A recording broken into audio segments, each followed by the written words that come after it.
Good morning, everybody, on this beautiful Wednesday morning. It's actually kind of cold. I don't know if you guys have noticed that the weather has again shifted, but welcome to North Carolina. Every 15 minutes it's a different weather pattern. I'm kind of enjoying it a little bit, mostly because I don't want to get too long of a summertime this year. I don't think I can handle it. Wanted to get with you guys. I don't have a whole lot of announcements today. I would say refer to the movement page, your bulletin from Sunday. But I did want to share with you guys a quick message. It was something that happened for me this week, and I know a lot of times I share things that have happened, ways that God's kind of spoken to me or dealt with me during the week. And this one's not really a story about me, but it was kind of something that God allowed me to be part of. Someone that I've been really praying for and really trying to guide, I guess, maybe kind of trying to knock down some misconceptions and kind of model, what it really is to be a Christian and what Christians are really like, what real Christians are really like. I spoke to him this week, and he was telling me about these windstorms that had happened, and they were like 70-mile-an-hour winds, and things were just, the whole neighborhood was tore up. And of course, this was the day after, and he had actually called just to see if I was okay, to see if we had gotten any of it. And of course, just a little kind of normal side talk. But then he was saying, he's like, I was sitting there thinking, and I was like, it sounded like the roof was coming off, and I could hear stuff from other people's yards flying around, and I was really worried about the big trees right outside coming down because it's an older growth. And he said, but I said my prayers, and I prayed that nothing would happen to us and that we would be safe. And he said, sure enough, we were good, and I went to sleep in the middle of the storm. And that was really impactful for me because this person, and I'll go ahead and tell you who it is, it's my dad. Probably one of the strongest and most stubborn individuals I've ever met in my entire life. You are not going to tell him to do anything. You're not going to lead that horse to water and tell him to drink, because he will not. And I know that for a fact because a lot of that he managed to pass on to me. But it was really cool to hear that my dad had taken, some of what you guys have modeled for him, because my dad's been to our church, but also some of what my family has modeled for him. He said, I said my prayers and nothing happened. He said, so I was very grateful for that. And understanding that's a serious shift in the way that he is looking at things. It's a serious shift in the way that life interacts with him now. That he instead of, I went outside and I ratcheted everything down and I put boards up all over the place and I made sure that everything was bolted to the ground. It was, I said my prayers and I went to sleep. And for me, that's a huge shift. And there's a verse that kind of came to me this week, and it was really neat the way that it all kind of worked. But I'll share it to you. It's Hebrews 11, and it's actually verse 6. But without faith it is impossible to please Him meaning God. For he who comes to God must believe that He is, and that He is a rewarder of those who diligently seek Him. Having that faith, having faith in God, but without faith it is impossible to please Him. So without faith is really, in a nutshell, is telling God, look, there's something greater than me. You are stronger than me. You have a better understanding of how my life is to be played out, how I'm to act, how I'm to behave. And when you have faith in God, you're saying, look, I am not the biggest thing in my life. I am not the greatest subject of control in this life for myself. So you're admitting that when you place your faith in God. You're saying, I can't do it, but I know you can. So without that faith, without admitting, I can't do it, but I know you can, it's impossible to please Him. And the reason that is because as you place your faith in God and you continue to grow in that faith in God, you come more to rely on God. It's not so much, these are the things that I'm going to do to make sure that I'm taken care of. It's more of, these are the things that I'm going to do within what God has blessed me with and within my level of faith. And beyond that, I'm going to let God handle it. You come to rely on Him for guidance. You come to rely on God for direction. And when you do that, when you rely on someone else for provision, when you rely on someone else for deliverance, when you rely on someone else for your daily needs,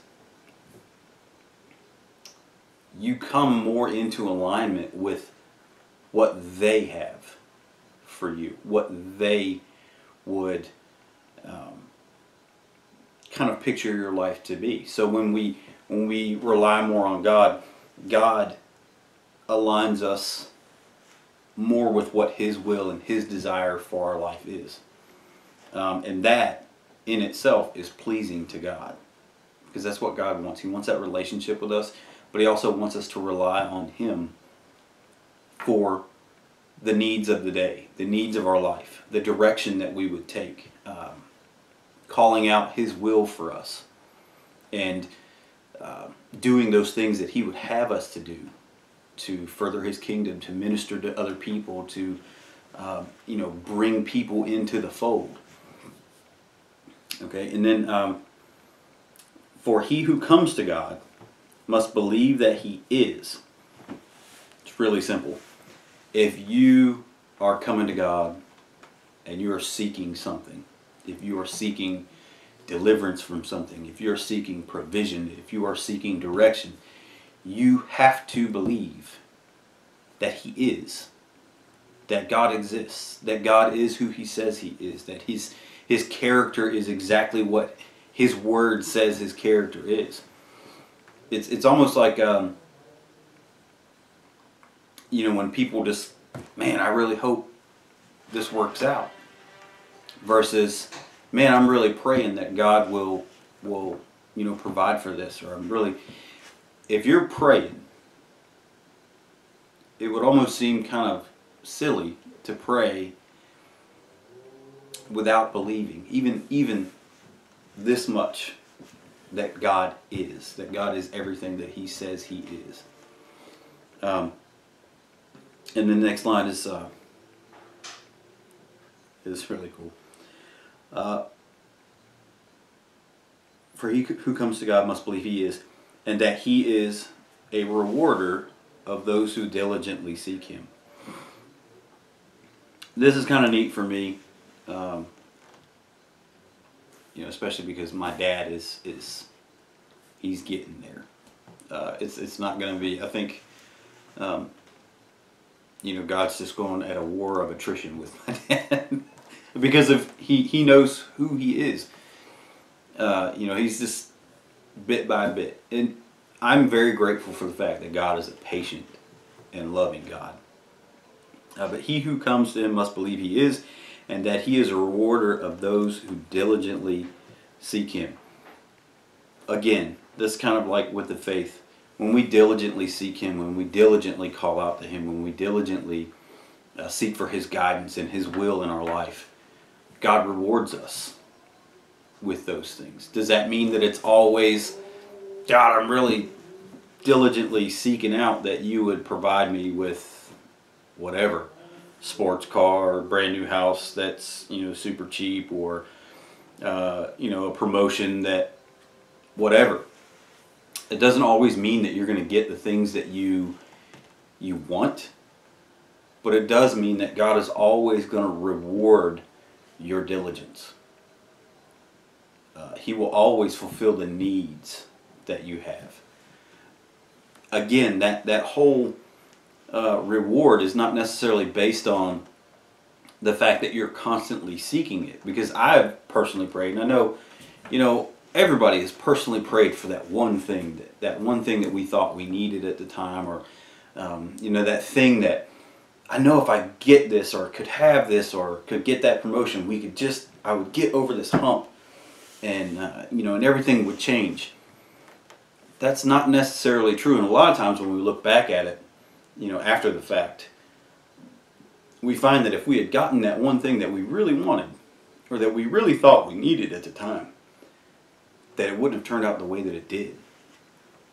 So God is a rewarder of those who diligently seek Him. But when we diligently seek God, we diligently seek Him through prayer. We diligently seek Him through reading of His Word. We diligently seek Him through the study, through fellowship, through worship. So when we diligently seek Him through all these things, God is diligent to shift the paradigm for us. I mean, have you ever noticed that as you started praying for something, and the longer you prayed on it, the more you kind of thought about it and kind of meditated on this thing, and how God would deal with it, or work this out in your life? Have you ever noticed that when you do that, sometimes where you started in relation to your desire for this thing is not where you end? Oftentimes I start out praying, God, just for whatever, please help me with this, or provide for this, or this thing, I know if I get this thing, or could get this to this place in my life, that things would change. Oftentimes when I start out, what I'm praying for is not what I end praying for. It's more as I seek Him, and as I desire to come closer to Him and His will for this particular situation, my thought pattern, my desire changes, and it becomes more in line with what God would have me to do, or would have me to receive. So He is a diligent rewarder of those who diligently seek Him. I think it was just really cool.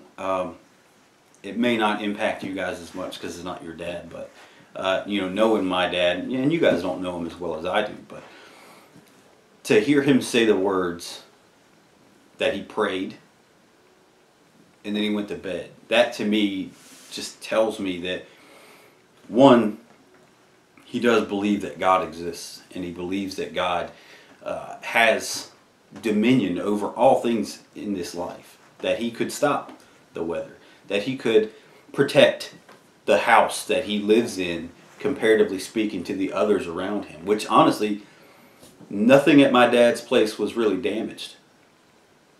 He had stuff from other people's yards in his, but he didn't receive really any of the damage that took place elsewhere. So he was kind of in the calm. But he said his prayer and he went to bed. That's really cool for me. And I think that speaks to a lot of us, because all of us at some point were at that point. But to see that my dad is starting to see that God is a rewarder of those who diligently seek Him. And I'm not saying that he's all the way there, but he's getting there. He placed faith in God. So in order to place faith in God, my dad had to understand that there is a God, and that God is capable of providing those things that you request or that you ask. But He's a rewarder of those who diligently seek Him. And in that diligence, what you seek oftentimes shifts from what you would desire to what God has planned for you. So I wanted to share that with you. That was something that was really cool that happened for me this week. I genuinely hope that at some point this week, you guys have a moment that's very similar. Maybe it's that person at work. Maybe it's that other family member. Maybe it's the friend down the street. But how cool is it when God actually allows us to be part of that shift in someone's paradigm, but also when God says, hey, you know, all that work that you have done as a minister, or all those things that you've shared with this person, look what it did. Look how I've used it. Look how I've used you, but also look how I've used the things that you've given or that you've shared to shift the paradigm for somebody else. And look what it's done for them. So hopefully that was fun for you guys to listen to. I know it was fun for me to be a part of. Have a good week, and look forward to seeing you on Sunday.